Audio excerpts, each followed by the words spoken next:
Hey, what's up? It's KenDeep here. People ask me how to play Ino quite a bit now, and so I thought I might as well create a video that summarizes her playstyle as condensed as possible. Well, let's go through the basics first. Her movement. Generally, Ino's movement is both a restriction but also a unique advantage. Because she has no ground dash, she is always forced to traverse through the air in some way or another. This is on one hand good for her, as a lot of her strong moves are available in the air. Hover dash jump S is a great poke to check your opponent. Jump H is good to deny aggressive air approaches.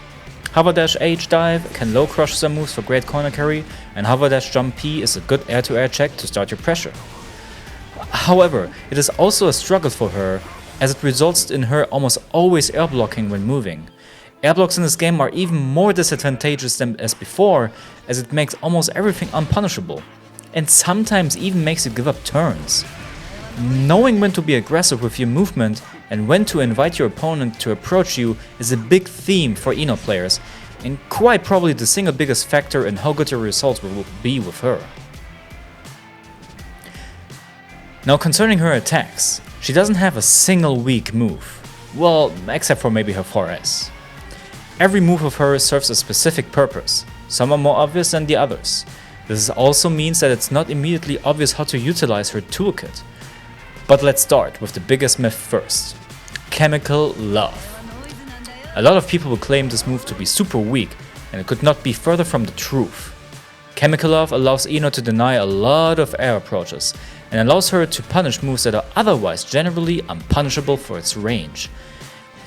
If you see a player being very aggressive with their air approaches, Chemical Love is a strong tool that allows you to push the opponent further to the corner, and reacting with this move towards certain routes, like Soul 6S into Gunflame, forces the player to be much more mindful of their approaches towards you, allowing you to be more patient and proactive in return. Then there's her note. Depending on the matchup, this is a good neutral tool. While it will not result in a hit, it will often force the opponent to move in a manner that is predictable. However, it is not always advisable to use Note in neutral, as its slow startup and weak steering capabilities opens you up to counterattacks even from full screen, even if the opponent was knocked down. Be mindful of the opposing character's capabilities when using this tool. Otherwise, this tool can also be used for Okizeme. While generally advisable for characters with DP, it is actually not advised to rely on it too much, as it gives the opponent a free defensive Roman cancel point on this wake up. Be sure to understand the application and keep the opponent's resources in mind at all times. Stroke the Big Tree is a useful tool to low profile attacks and traverse a big distance in a short time without leaving the ground. The H version is plus on block, but slower, which means it's a tool that should be used sparingly, and if you use it, make the most of it. The S version is shorter, but can be punished by a portion of the cast dependent on the string. Both can be converted off on hit, but this can be character specific. The H version leads to bigger reward and is lower on risk on block. Her dives are very specific and can greatly vary their usage dependent on the matchup. Usually on block, they give up their turn. The H dive is even punishable on block, and against characters with a 3-frame normal, even the S dive into hop is punishable. However, they are great to whiff punish moves while traversing in the air, as Ino is forced to move aerially anyway. If you manage to space your dives correctly, you can also force scramble situations that can be in favor of Ino. In the cases of the H dive, this is actually a very useful tool versus air approaches, as the air block will allow Ino to be in an advantageous position. Ino's normals are almost all very dependable. 2H is a great counter hit tool that can catch certain choices with relative low risk while yielding high reward. 2K has great range and can allow her to punish some things into Chemical Love. 5K is a good poke in defense, while 5P has good anti-air capabilities. Close S is great for combo utility as it's fast and allows you to pick up reliably.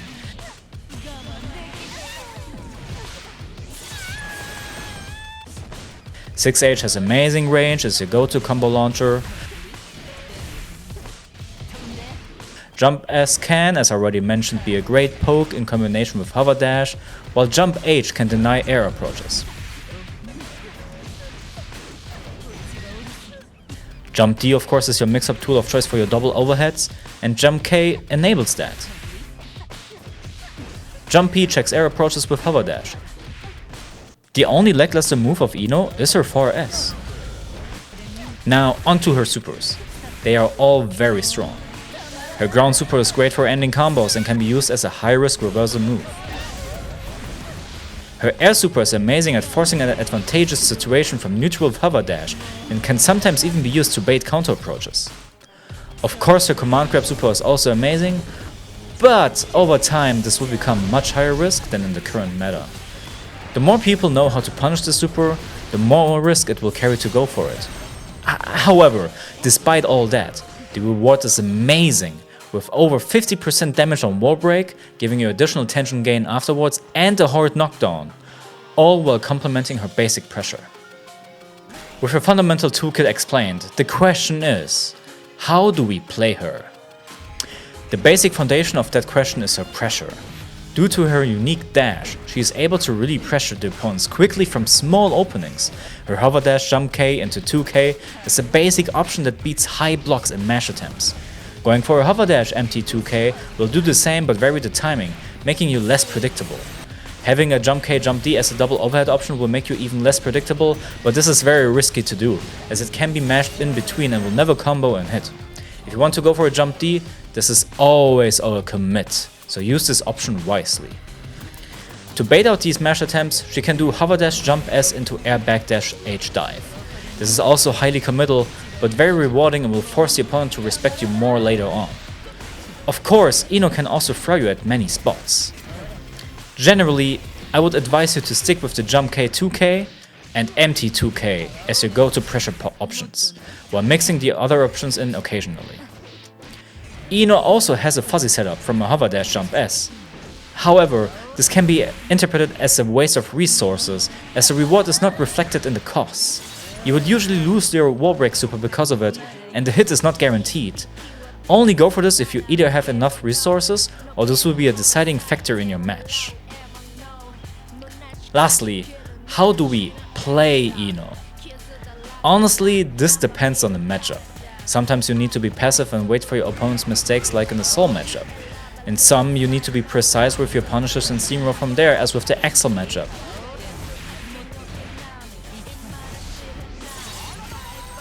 And in games such as vs Rem Lethal, it can be really rewarding to be as oppressive as possible, while denying neutral sequences such as jump S, 5S, etc. with your own 6P. The one common theme with all matchups is that your movement has to be on point and respect your opposing character's capabilities, and you need to be more consistent than most other characters. Your damage output is only high in the corner, and your corner carry is limited in comparison. Once you get that corner, you have to make the most of it, and make sure you optimize your sequence in a way that you do not lose momentum due to input errors.